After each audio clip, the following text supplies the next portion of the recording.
This is the story of a lonely widow and a young man whose quiet friendship turns into something deep and forbidden in the peaceful town of Nsukka, Nigeria. If this is your first time watching our channel, please don't forget to like, subscribe, and comment below where you're watching from. Let's begin. Nsukka was a calm town, the kind where people knew each other's names and news spread faster than the wind. But at the far end of the street stood a big, quiet house that everyone talked about. It belonged to Mrs. Ijeoma, a widow who used to teach at the community school. Her husband had died 2 years ago, and since then, her laughter had gone with him. Every evening, she sat alone on her balcony, wearing a short singlet and wrapper, looking at the stars as if they could talk back to her. Inside her heart lived silence. The only sounds were the ticking of her wall clock and the chirping of crickets. People in the neighborhood often said she was proud or strange, but nobody understood what it meant to lose the one person who made your world make sense. Her compound was big, her garden neat, yet her soul was empty. But one morning, life brought her a small change, a knock at the gate. When she opened it, a young man stood there. His name was Kene. He was tall, polite, and looked tired from walking. He told her he had dropped out of the university because he couldn't pay his fees. He begged for work, any kind at all.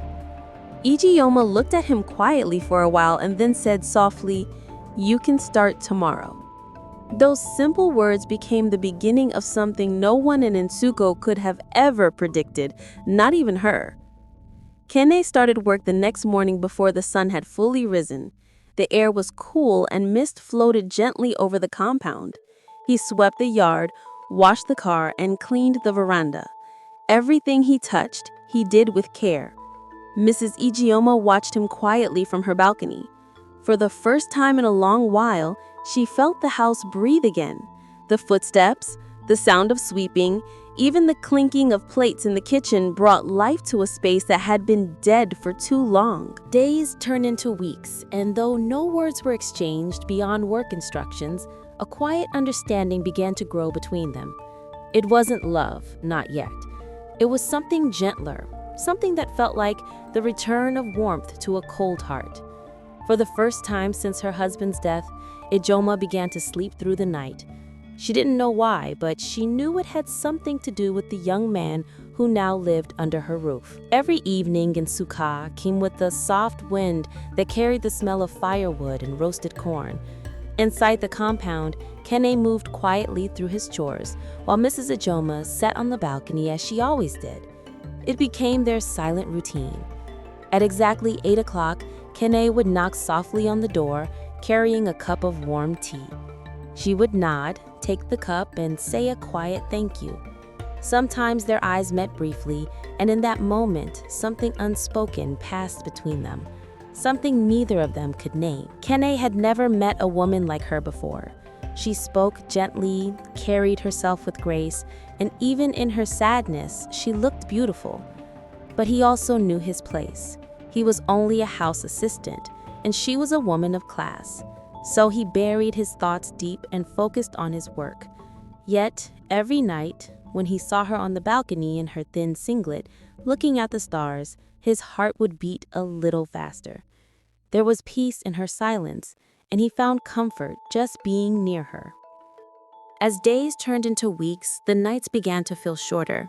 One evening, after handing her tea, she said quietly, "Kene, you remind me of my son. He would have been your age." Kene bowed his head and said, "I'm sorry, Ma." She smiled faintly, the kind of smile that hides both gratitude and pain.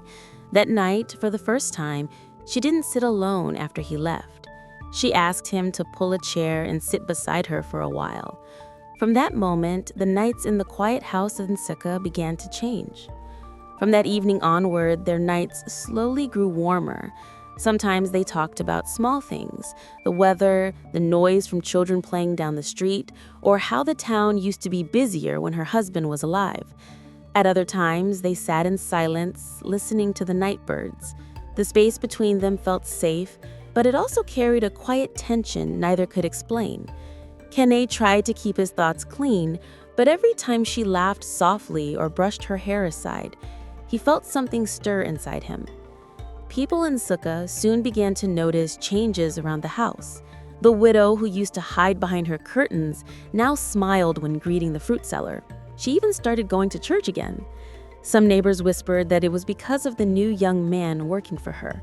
One afternoon, while Kene went to buy foodstuff, he overheard two women at the market talking about Madame Ijeoma. One said, "That widow is beginning to shine again. Maybe that houseboy has a secret charm."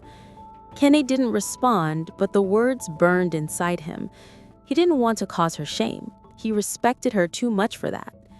When he got home, she noticed his silence and asked if something was wrong. He shook his head, but she looked at him closely and said, "Kene, in this life, people will always talk. What matters is what we know in our hearts." Her voice was calm and her eyes carried that gentle wisdom that reminded him of his late mother. That night, they sat longer than usual, both pretending the stars were the only witnesses to their growing bond. One sunny afternoon, a black car stopped in front of the compound. It was the first time Kene had seen such a car there. From it stepped a well-dressed man in a suit, his face proud and his voice loud. He introduced himself as Mr. Chukwu, the younger brother of Ijeoma's late husband. He didn't greet Kene warmly. Instead, he looked around the compound as if searching for faults. When Mrs. Ijeoma came out to welcome him, his eyes narrowed slightly, and he said, "Sister, I see you're doing well again. The family was worried about you." But his smile didn't reach his eyes. Throughout the visit, Chukwu kept staring at Kene with suspicion. When Kene served them drinks, he whispered something under his breath that made Ijeoma frown. Later, when the visitor left, Ijeoma sat quietly for a long time. She told Kene that her husband's family had always wanted to control her property since his death. They believed a woman had no right to handle such wealth alone. She said they often accused her of wasting the inheritance, even though she was the one who worked hardest to earn it.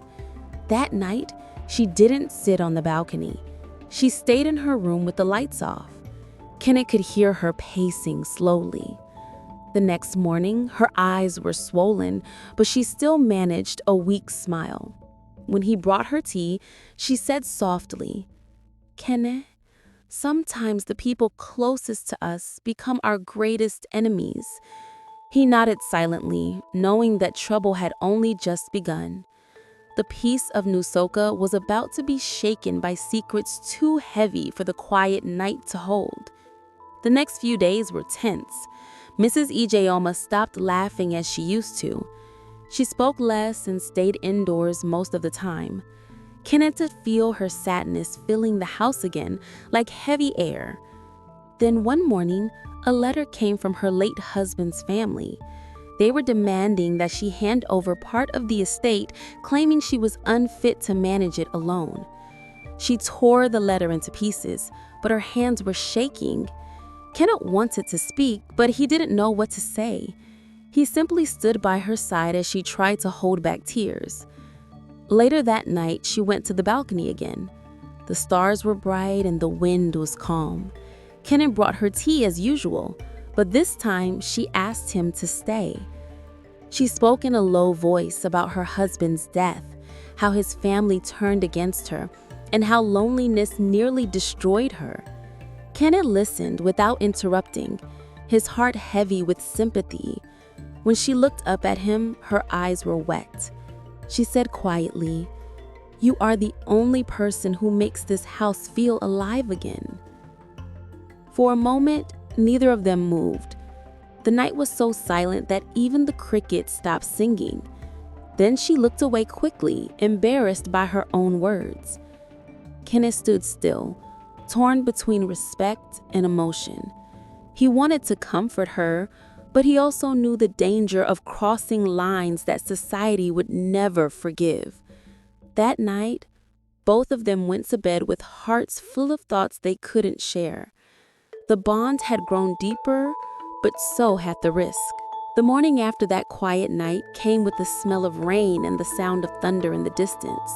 The sky was gray and the air felt heavy, like something was about to happen. Kenneth swept the compound slowly, his mind far away.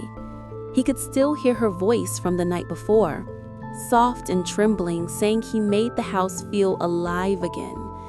He didn't know what those words meant, but they kept echoing in his chest. By evening, the rain had stopped, and the sky turned orange. Mrs. Ijeoma sat on her balcony again, wearing her simple singlet and wrapper, sipping tea. Kenneth brought her a shawl because the air was cold. She smiled gently, the kind of smile that said thank you without words. For a long time, they both watched the sky in silence. Then she said, "People may talk, Kenneth. They may never understand how two lonely hearts can find peace without sin." Her words were calm, but her eyes carried truth. Kenneth nodded silently, knowing that trouble had only just begun.